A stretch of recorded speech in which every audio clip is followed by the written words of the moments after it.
HRN listeners. As we celebrate our 15th year, we are deepening our commitment to giving voice to the next generation of food systems storytellers, and we need your help.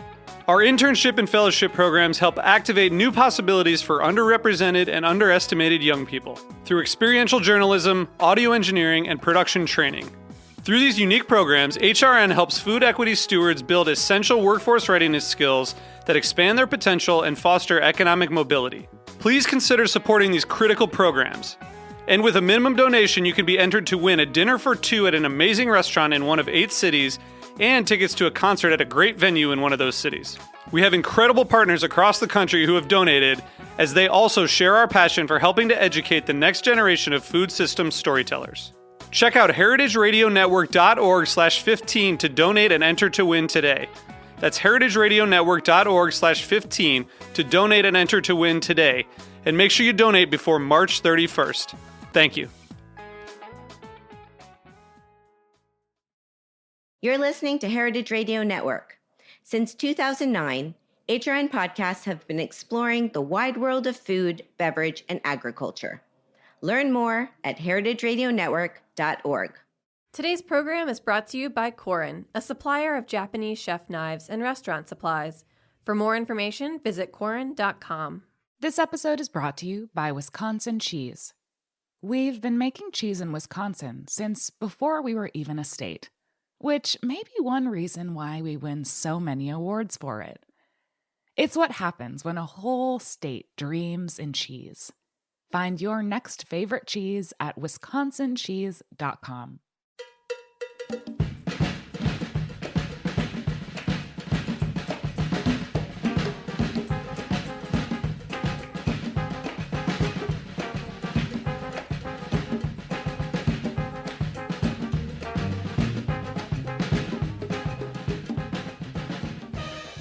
Well, hello. Welcome to All in the Industry on Heritage Radio Network.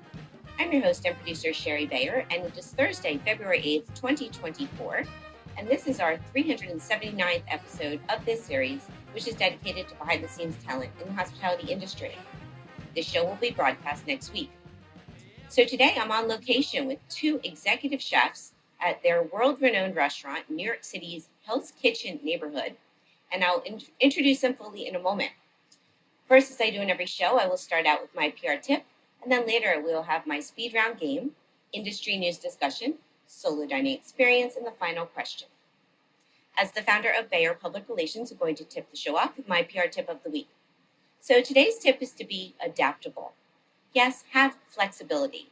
And by this, I'm actually not referring to my yoga practice, although flexibility is good for that too. But I am talking about life and work in general, and our ability to adapt to situations, effectively handling adversity and challenges without it getting the best of us. Being able to adjust will not only help us become better problem solvers, but it will also allow us to gain more of an appreciation by others and provide new opportunities. So let's all be ready to adapt. It's a great quality to have for many reasons. That's my tip today. Okay, so as I mentioned, I'm excited to be on location with 2 guests, and they are Max Natmessnig and Marco Prins, the newly appointed executive chefs at world-renowned restaurant Chef's Table at Brooklyn Fair in New York City. Max and Marco previously worked together at Chef's Table earlier in their careers, and now bring their deep culinary experience and expertise from working in Michelin-starred restaurants around the world. Raised in Austria, Max most recently led the 2 Michelin-starred restaurant Alois in Munich, where he was also named one of Germany's 50 best chefs, and prior worked at award-winning restaurants like Rotwand and Steyerreck in Austria, the Nomad in New York, and La Auberge d'El in France.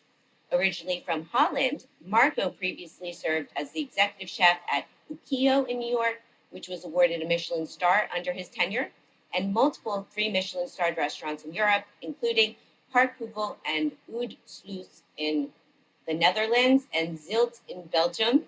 And without further ado, welcome to the show. I got a little thumbs up there with some pronunciation, which I'm very happy about. So I did okay? Yes, absolutely. Very good. Okay. Yes. Yeah. Amazing. Well, hi. I'm so excited to be here with you both. Thank you. We are very happy you're here. Yes. Well, and I had a wonderful dinner here about a month, 5 weeks ago, and it was fantastic. So we'll talk more about that later in the show, but let's jump a little into your backgrounds, because I always like to find out how chefs got into the industry and what led you to become a chef. So, Max, you want to start? Yeah, let's do it. So tell me a bit about growing up and when did you know you wanted to be a chef? So I grew up in Austria, like 45 minutes southeast of Vienna. And I came from a doctor's family. My dad's a doctor, my grandfather was a doctor, my sister's a doctor. So in the beginning, I was always torn to my grandmother, who was an amazing cook, especially on Saturday and Sunday, she cooked for the whole family. And then got a little bit of feedback from my parents, because they wanted that I go to school till I'm 18 to really, because they weren't sure if this whole chef thing was ideal for me, especially in my young age. But I was always very stubborn and I wanted to go into the kitchen. I always felt like when we ate out, my parents loved to eat out good on Saturdays. We went to a nice restaurant in Vienna or in the next town where I grew up. And I always was like, felt the energy coming out of the kitchen, felt the dishes, the sensory part was amazing. And I always felt drawn to that. So after 18, I still said, let's do it. I want to still go to the kitchen. And I went to Vienna 2 years to a tourism school, where from 18 to 20, and in the middle of that, you can make a stage.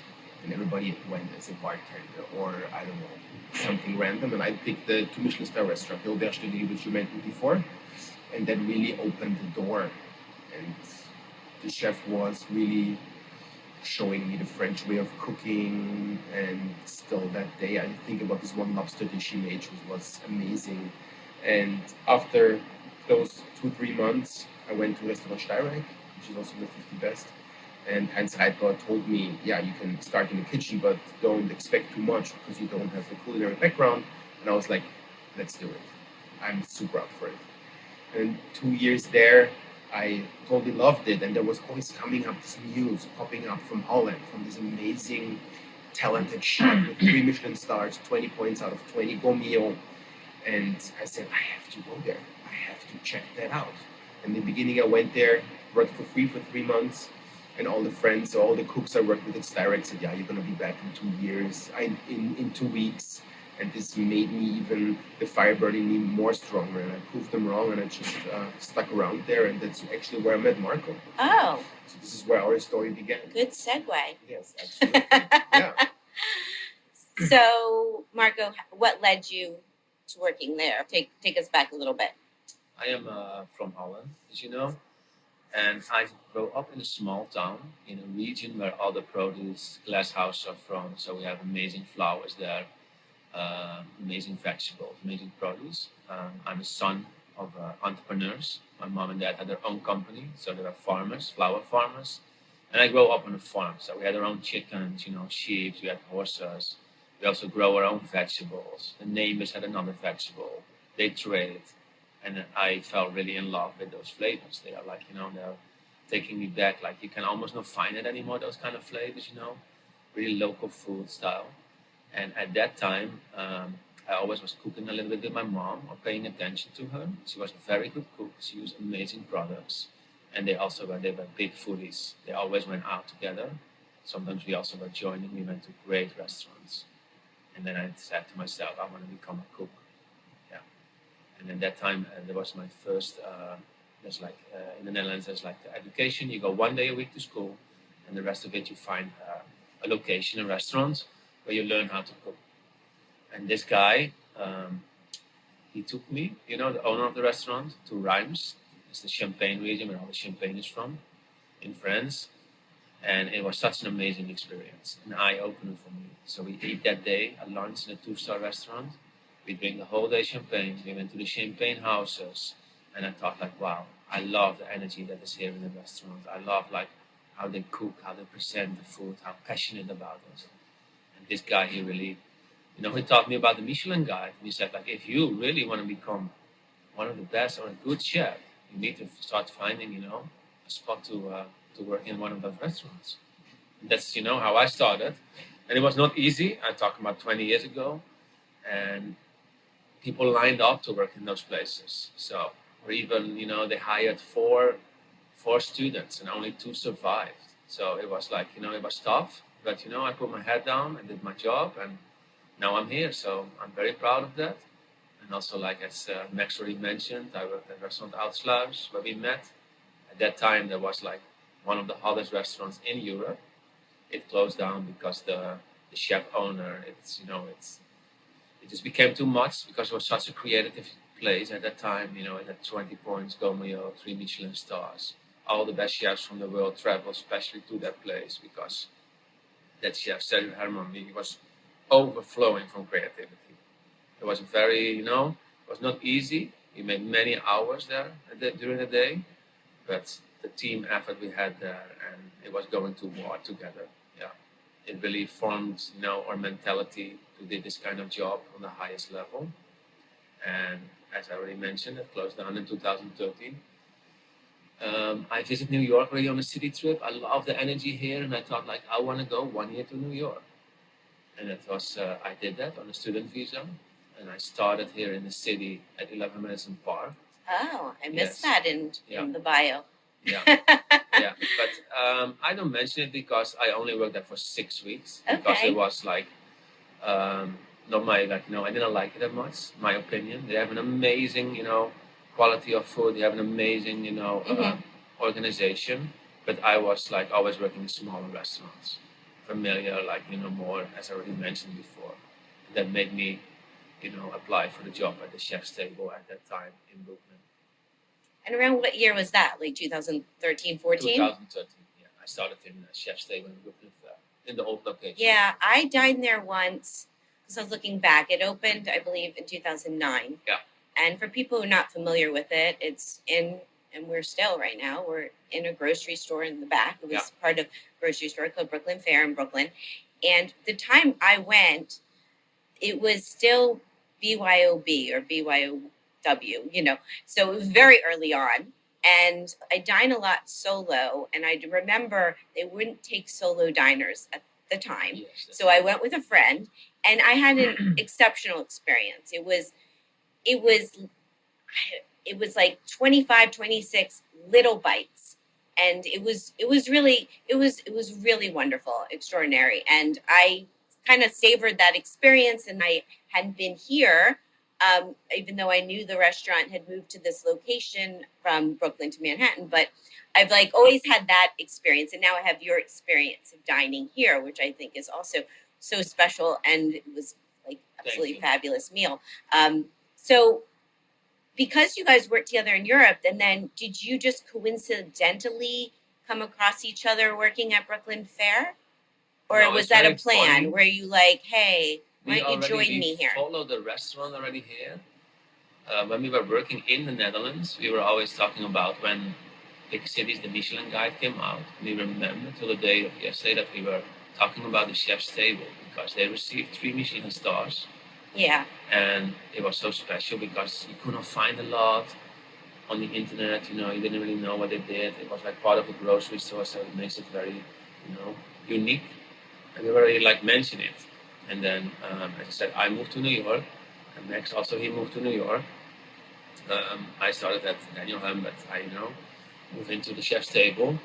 I was working there for a year, and then it was very hard to get, you know, a spot under Cesar's team because it was such a small team. There were only Cesar and maybe 2-3 chefs. Yeah, I remember it was exactly. There were only also 18 seats, so Yeah. it was a very small, intimate place, you know, very special.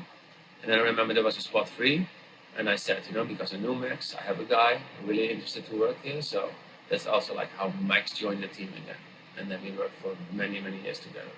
Yeah.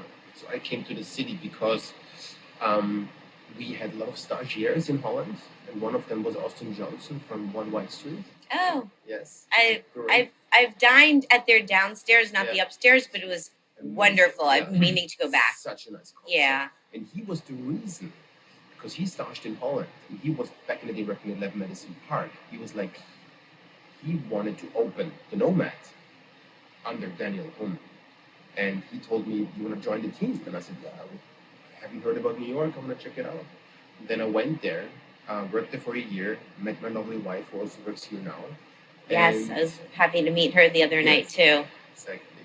And then Marco texted me and said, after a year, there's a spot for you at Brooklyn Fair. That was kind of how we met again. And then we just worked there. It was really, really special because it was so mythical and it was so 3 stars, such a small counter, and it was the birthplace of chef's table fine dining, I would say, all around the world. Yeah. Because he modernized it. Yeah, it's very, very unique, special. The fact it was in a grocery store too. Yeah. It was a little kitschy and in a part of Brooklyn that wasn't known for Michelin star restaurants. Absolutely not. So then after that, you both went back to Europe, and then we can fast forward a little to how you ended up coming back here now, because for people maybe not as familiar, Cesar Ramirez was the chef for these years we're talking about and is no longer the chef, and you guys came as the co-executive chefs to take over. Yeah. So take us back, but get us back to Manhattan. So we both got the call directly. We both were approached to do it together. When you were back in Europe. Yeah, exactly. Okay.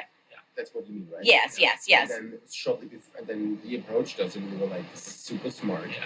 We do it together." New York is very competitive, and especially if you have a future vision about this place, and you do it together, it's just very safe. You know what I'm saying? Because it gives stability to the whole team, to the whole place, and we know each other for a long time, so it was a no-brainer. It was obviously an amazing opportunity, and we directly went for it. I think especially in 2024, it's getting way more normal to have 2 head chefs. Yeah. Especially for a place like this, people also expect we are always here. We are always here. Like it's very important to us. But like, there's always in life things coming up. And one can go there and the other one is still here. So Yeah, you can have a day off. It's not that Maybe. We do that, but and like as the owner Mo Aisa, he approached us, and it's like still we are very grateful for that. He gave us this opportunity, but it also makes it very easy because we know him for such a long time. We worked under him, for almost 5 years before, and that makes it always way more comfortable and way more easy. Yes. So how do you work together as co-executive chefs? So it comes supernatural.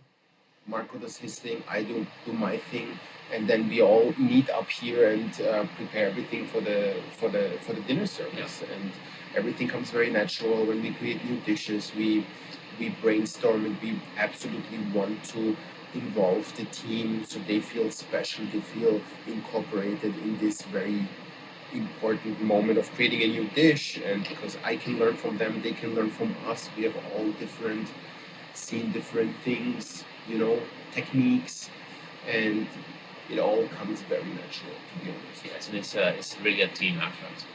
Without a team, we are nothing. So we want to mention it as well. And it's not only the food; it's the whole experience of the restaurant. It's about the music. It's about the setting. It's about the plateware that we use. It's about the amazing. We have an amazing sommelier, Peter, amazing restaurant manager, Mike, who works already here for 9 years.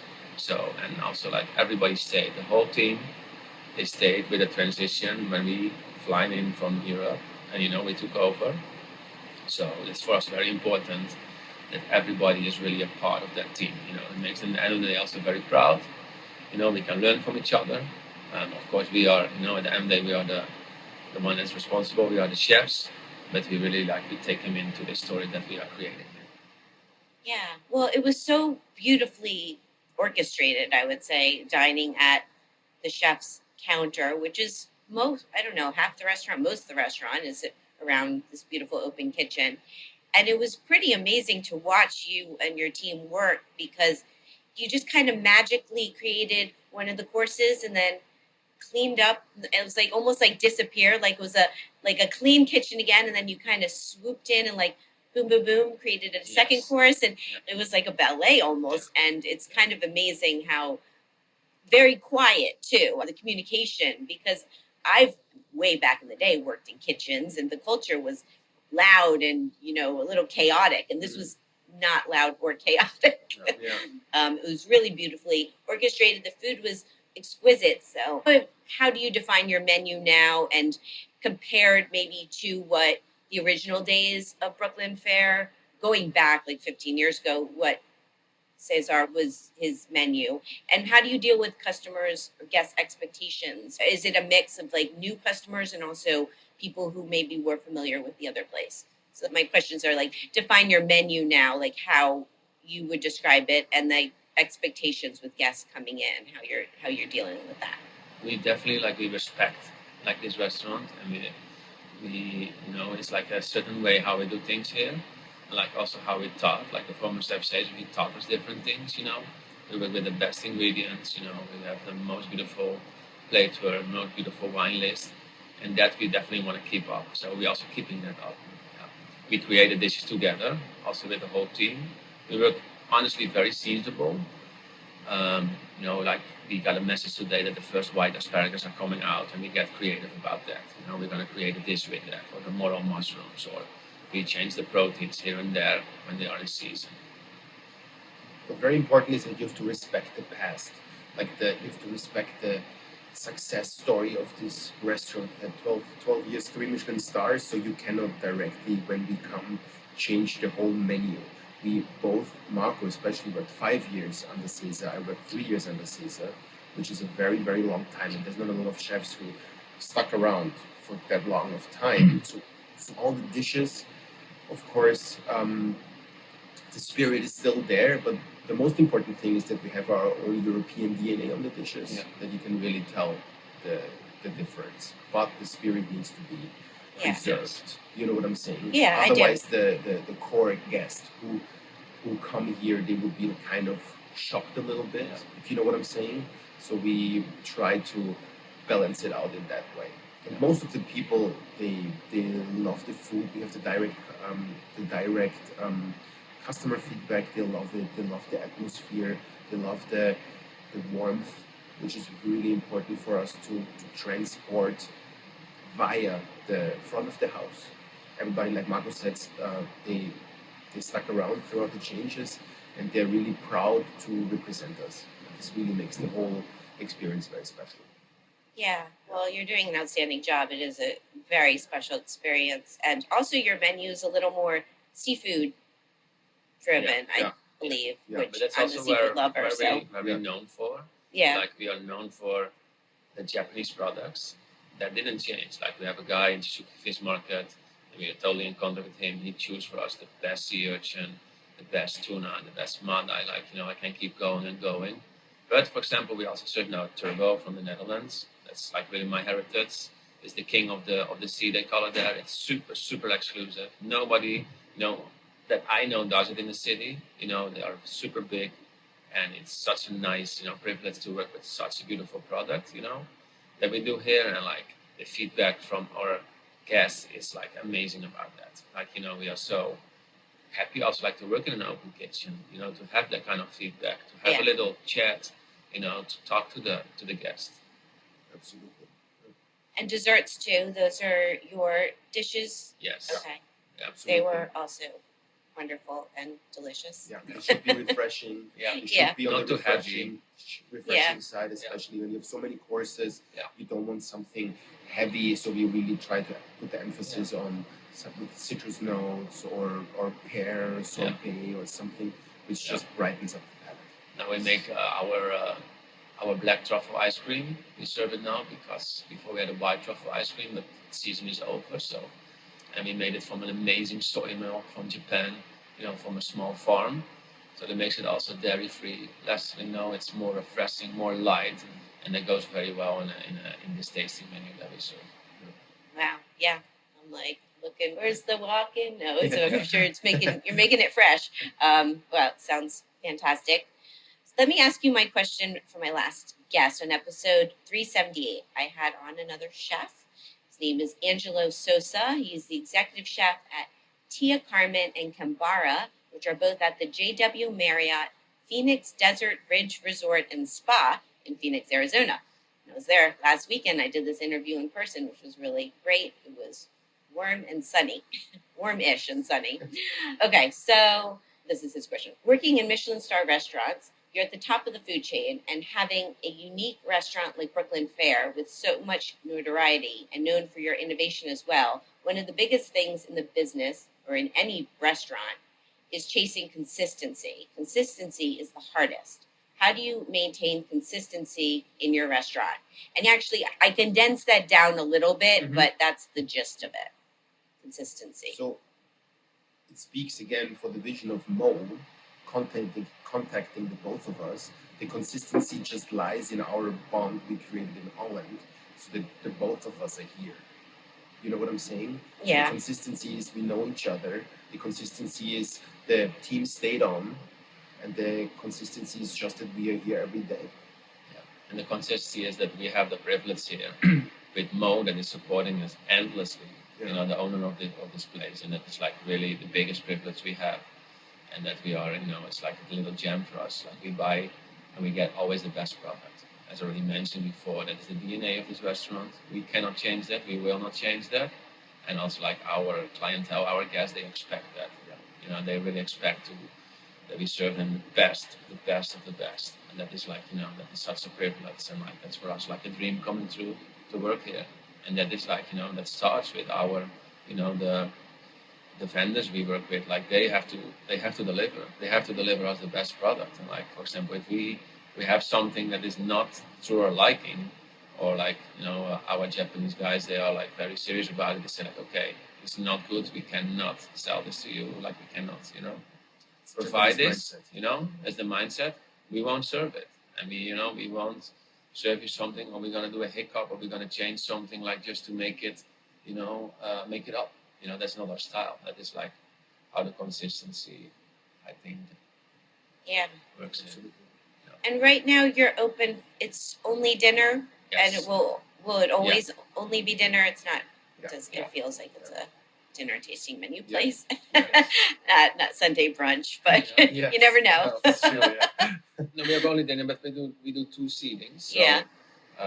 that's also like, it's basically like we are Europeans, you know, we always with European kitchens, and there you do lunch and dinner. But here it's a little bit different. You do like only dinner, but then you put them together, the lunch and dinner. And also I like the style of New York. It's, you know, way more fast forward, you know. European style is more long on the table, sometimes 6 hours. And here it's, you know, 2.5 hours maximum. That's what I really appreciate about New York, that everything moves a little bit faster. Well, yeah, it does move way faster, and I'm smiling because every time I'm in Europe, I don't know, I was like solo dining in Paris, and it's so lovely. But at the end of the meal, when there's nothing on the table, there's no water, and trying to get the check, and then once you get the check, trying to pay. I mean, it's lovely that you can just sit there forever. Yeah. But it's very different than here, where it's like we drop the check and like next seating, please. Exactly. Yeah. Okay, so before we take a break, one more question for both of you. I have a new book out called Chef Wise, Life Lessons from Leading Chefs Around the World. And I want to know, tying to my book, like, what's your top advice for aspiring young cooks or people who might want to get into this industry? Be patient and be committed to what you do. Yeah. And put time into your craft and try to perfect the craft, and also try to put your head down, like Marco said before, when the times are rougher. This just forms your own hard character, and try to stick around at a place, try to work with the chef, try to see the dishes the chef changes over a period, not just a year, maybe 2-3 years, which is sadly getting less and less. And I think it's definitely going to form a better character as a young chef if you should actually work at a longer time at a restaurant. If you are dedicated to a certain place, you know, you can also grow in that particular place, you know, because hard work, it will pay off. Yeah. That is the most important thing. And if you are not patient, if you move around, say like of course the world is like, you know, it's very open now, everything with social media. When we started cooking, that was not there. There was no social media. So you really had to work somewhere to learn. You had to buy a book or a famous chef, and those were not cheap around that time. You know, you really had to stay for it, or you had to go eat somewhere. Now times everything is open, everybody can see. There are no secrets from anybody. But like, still, it's not only about the cooking where you're going to learn that. You're going to see some service-wise. You're going to learn some standards. You're going to shape yourself in that time. And that's not going to happen just in a few months. It takes time. So be patient, be dedicated. That's the most important advice I want to give. Amazing. Yes, very true. Okay, so on that note, let's take a little break, and then we will come back. We'll play my speed round, talk some industry news. I have my solo dining experience, and the final question. So stay with us. This is All in the Industry on Heritage Radio Network. Today's program is brought to you by Korin, a supplier of Japanese chef knives and restaurant supplies. Korin is proud of their Japanese culture and traditions, but they want you to know that their products are not just for Japanese restaurants. Their knives and tableware bring out the best qualities of food from every culture and fit into every restaurant from French to Pan-Asian to American. And that is why they're located in New York City, where people from every country in the world come to eat. Korin's Tribeca showroom is home to the most extensive collection of Japanese chef knives in the world, including Japan. Stop by to view their exquisitely designed tableware and the rarest natural sharpening stones. They have a whole range of knife services from repair and rust removal to reshaping and realigning. Korin is dedicated to this ideal, bringing the highest quality Japanese design to your table so you can experience the unparalleled quality of Japanese craftsmanship in your home or restaurant. For more information, visit Korin.com. This episode is brought to you by Wisconsin Cheese. There's a reason when you think of Wisconsin, you think cheese. Cheese is a huge part of Wisconsin's history and future. In Wisconsin, the state of cheese, the tradition of cheese-making excellence began 180 years ago, before Wisconsin was recognized as a state. Immigrants traveled to settle in this lush green hills of Wisconsin, bringing their cheese-making traditions with them. These storied skills, combined with the freshest milk available, created a cheese-making culture that is uniquely Wisconsin. Wisconsin's 1,200 cheesemakers, many of whom are third and fourth generation, continue to pass on old world traditions while adopting modern innovations in cheese-making craftsmanship. Find your next favorite cheese at wisconsincheese.com. Welcome back to All in the Industry on Heritage Radio Network. I'm your host and producer, Shari Bayer, and today my guests are Max Natmessnig and Marco Prins, the executive chefs at world-renowned restaurant Chef's Table at Brooklyn Fair, and it's time for my speed round game. So what this is I'm going to name a couple things, and you got to pick your preference, such as chocolate or vanilla. Okay. You get your choice. That's fun. Okay, you ready? Yeah. Here we go. Eat in at home or eat out at a restaurant? Eat out at the restaurant. Eat out, definitely. Indoor dining or al fresco dining? What's al fresco dining? Dining outside. Indoor. Indoor. Okay. That one, I've been doing my show now 10 years, which is crazy, but that question I added in during the pandemic because all of a sudden Yes. the only choice for dining out, Outdoor. at least in Manhattan, Yes. was outdoors for a long Yes. time, so Yeah. al fresco. Okay, wine, beer, cocktail, mocktail, or champagne? Champagne. I love water. Water. I Yep. love water too. Yeah. Tasting menu or a la carte? Tasting menu. Tasting menu. Small plates or large plates? Small plates. A lot of small plates. And for people listening, just Marco tending to answer before Max, so you know who's saying what, but they'll get your voices. Okay, communal table or chef's counter? Chef's counter. Chef's counter. Tipping or all-inclusive charge? To be honest, I don't have really an answer because we are Europeans, so Yeah. but Is it tipping? I say tipping as well. Yeah, that's the one in my game that's always Yeah. like, could be a whole show Yeah. talking about Yeah, sure. Yes. And it is more of a U.S. Yeah. conversation. Okay, a few more. I think you've already answered this. Open kitchens or closed kitchens? Open kitchens. Open kitchen. I thought so. Kind of answered this too, but cooking or living in Europe or in the U.S.? In the U.S. In the U.S., absolutely. Love it. Cheese plate or dessert? Dessert. Dessert.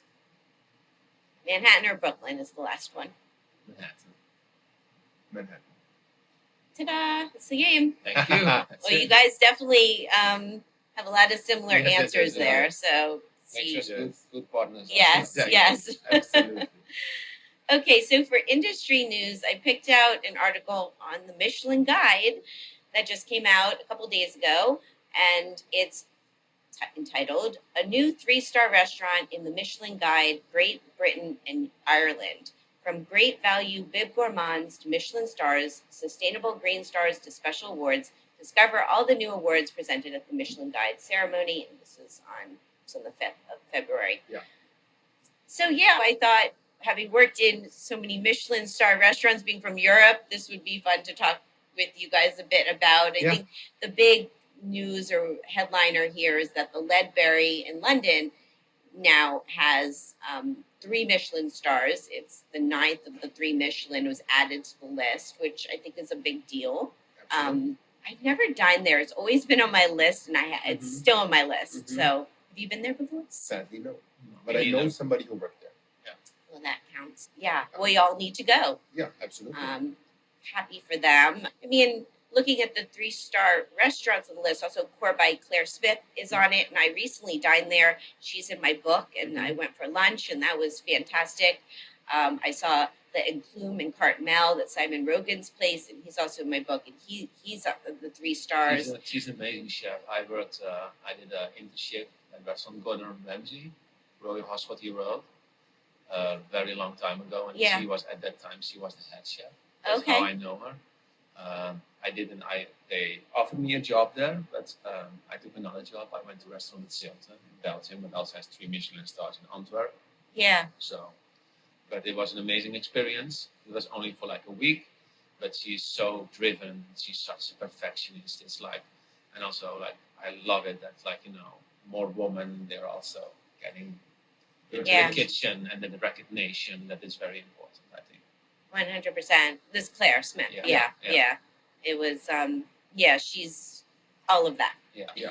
She's super Like, all done. talented. Yeah. She's really. I didn't eat it yet, but I would love to visit the restaurant. Me too. Yeah. Yeah, it was really lovely.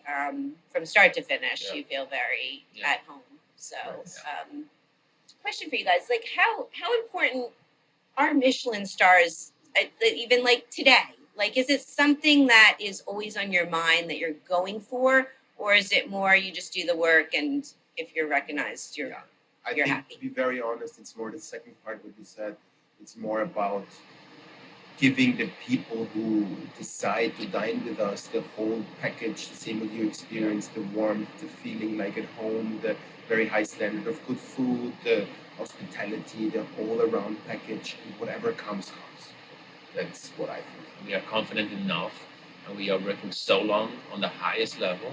I mean, almost our whole training, we work in 3 Michelin star level restaurants. So we are super confident in what we do.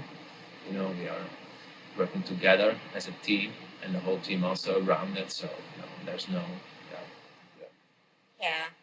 I also wonder, I remember I talked to David Kinch on my show. Yeah, Uh, Marissa. yeah, Amazing. Yeah, very amazing. I Wow. dined there several years Delicious. ago, Me and too. Yeah. wonderful. And I interviewed him about a year or so ago. But he was telling me about the change of customers coming in from when they went from 2 Michelin to 3, and like just all of a sudden you can get a reservation. I Yeah. mean, it's and also I think expectations going into Oh, restaurants yeah. like that Sky high. must Super high, change yes. for you. So But we have the DNA of that expectation because we're working so long on that level. So, we have those expectations, and we will deliver every day those kind of expectations. It's in our DNA, and it's what we do. Yeah, especially Marco worked for 5 years for Caesar. I worked there for 3 years. yeah. And so we definitely know we worked so long for outliers. It's just like always 3-star, 3-star, 3-star. But the DNA or the standard you deliver there, then it's almost it's incorporated. Sort of. And that is know, what you mentioned before. That you said like display moves so beautiful, and it's almost like a ballet. And that's like also because the team we have here, they have the same passion, they have the same standards, like drive. the same drive, and we discuss things like we are really working together. It's very important that you're not only coming for the food here, but you come for the total experience. You want to experience something like that, but you experience here. You want to remember that. We want to, people come here to celebrate, they have special occasions, and we want to make it unforgettable for them. That's our biggest mission. Well, from my experience, you did and are doing that. So congratulations. I think it's really cool that you guys are chefing together and with your team, and really, just even sitting here now, and it's not set up for service, but it's got a really warm, beautiful feel. It's a nice office. It's got a good glow, I guess you'd say. Yes. Beautiful kitchen. Okay, so for anyone who wants to check out the full list, just Google Michelin, Europe and Ireland. And actually, I was in Ireland recently, and I went to one of the restaurants that was on the list, Chapter 1 by Michael Villanero. And that's 2 Michelin star. I had a great meal there. And in London, I was at Ikoyi, which Jeremy Chand in my book, and that was fantastic. So I'm trying to get through the list, but there's a lot. There's a lot of restaurants. It's a very long list. So congratulations to everyone. Okay, so it's time for my solo dining experience. So this week, it's at Ember. Here's the rundown. The location, the Wecopa Casino Resort in Fort McDowell, Arizona. The concept, destination dining experience with the highest quality steaks and seafood prepared over wood-fired grills. The chef is Richard Pelz. So why did I go? Well, as I mentioned, I was out in Phoenix, staying at the JW Marriott Desert Ridge and doing my interview with Angelo. But the chef Richard is someone I worked with on PR back in 2006 and 2007 when he had a restaurant in New York City called Goblin Market, which was a small, fantastic restaurant in Soho. And I was newer in my PR career. It was a really wonderful restaurant to be working with, and Richard was and has always been a wonderful chef. So I saw he was out there, and I reached out, and he said he was going to be there. So I was like, let me check out your new spot. So I actually hadn't seen him in 15 plus years. So that's why I went. And my experience, I got there, of course, got a big hug.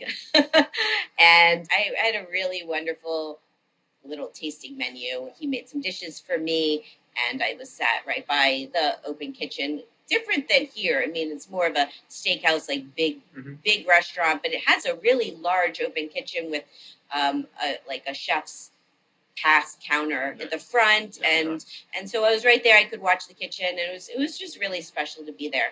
So what did I get? Well, they sent me out this fancy mocktail that had a bubble on top of a martini glass, which was great. It popped when it got to the table.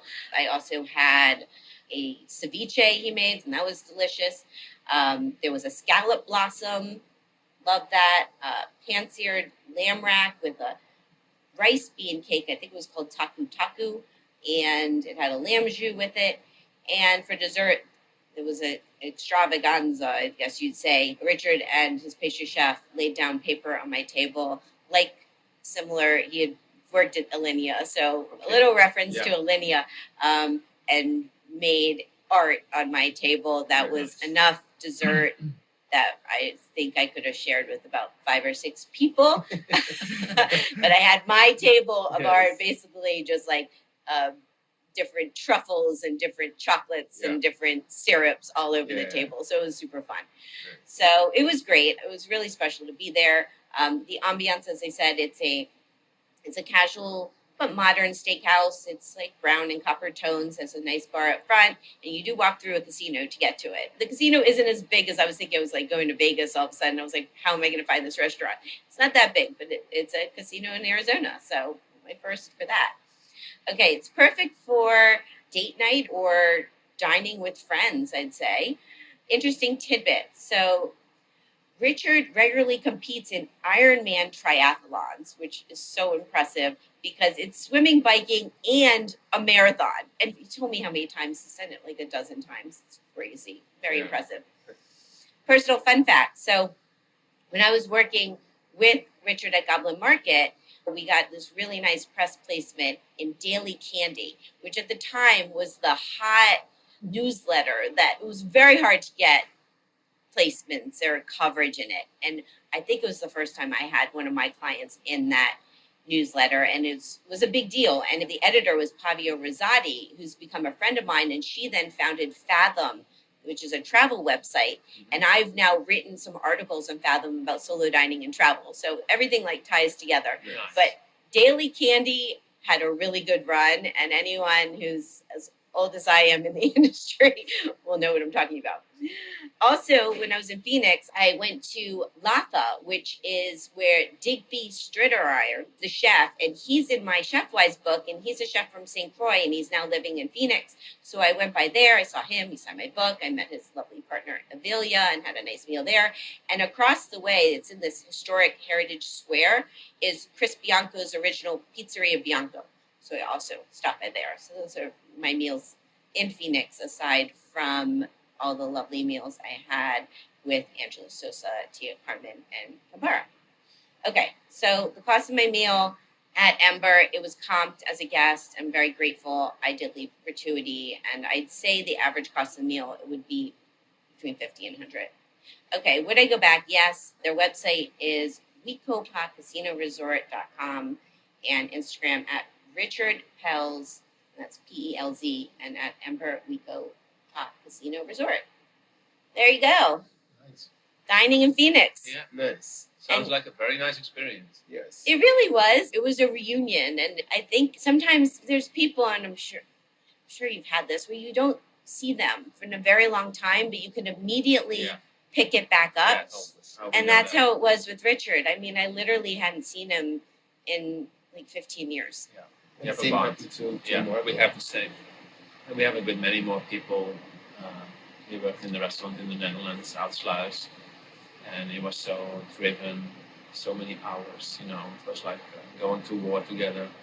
And I just been chosen last Monday by the Gomeo Guide in the Netherlands as the best Dutch chef abroad. So I got that award, and I saw some old, you know, colleagues over there, and it was like if I saw them, you know, yesterday.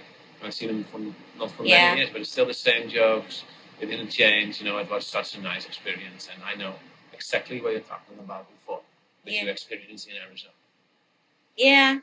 No, thank you. Yeah. And congratulations. Thank And thank you, Richard. It was special, you know, and I love traveling, particularly for this reason of connecting and meeting Yeah. people. Really. Yeah. It's wonderful to have a wonderful meal, and it was. He's a great chef, and Yeah. it was fantastic. But it's the bonding, you know, it's the friendships. Absolutely, yes. So, okay, so it's time for the final question. So my next guest is Andrew Zimmern. He's a 4-time James Beard Award-winning TV personality, chef and writer, and social justice advocate. Andrew's going to be down at the South Beach Wine and Food Festival coming up at the end of the month, which I'm going to. I've been to this festival many times. My hometown is Miami, so I tend to go to it. So I know we're going to be talking a little about South Beach, but we're also going to be talking about his fantastic career. I think I'm going to probably need a longer show with him. But Max and Marco, can you please ask a question for Andrew? It could be anything. It's a good one. Not that good in questions, to be honest. Yeah. But maybe like,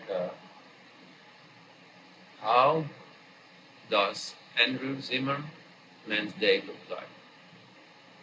From waking up in the morning to going to bed. That's a great question. Yeah. I was going to ask, I think that was in my notes somewhere to ask you, but I skipped over it. But I will ask him. Do you anything else, or you just want to stick it to No, I one? think the That's daily really life good, is yeah. nice. Yeah. Just to get I just Yeah. wanna know, like a person like him, what he's doing during the day. yeah, just the insight. I'm going to find out, and I'm curious to know myself because he's got a lot on his plate, Yeah, so to speak. Definitely, yeah, absolutely. Thank you. That's the show. Thank you. Thank you You're so much. It's a pleasure to have you here. Yes. Honestly, we met already before, but it's such very Privilege. comfortable talking to you and a Yes. privilege that you're here.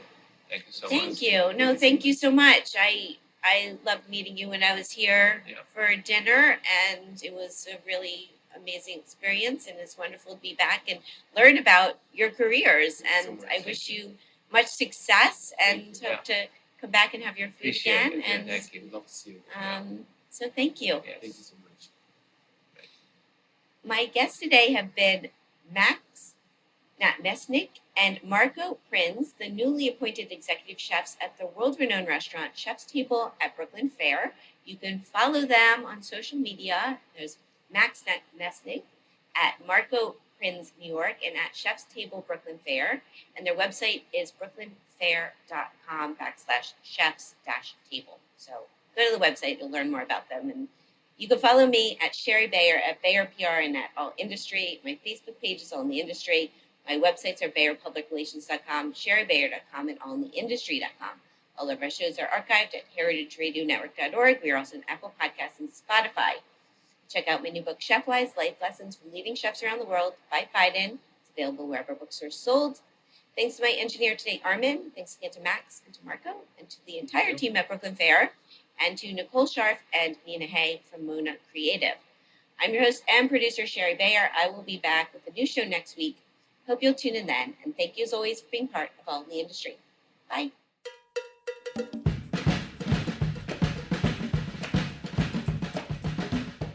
All in the Industry is powered by Simplecast.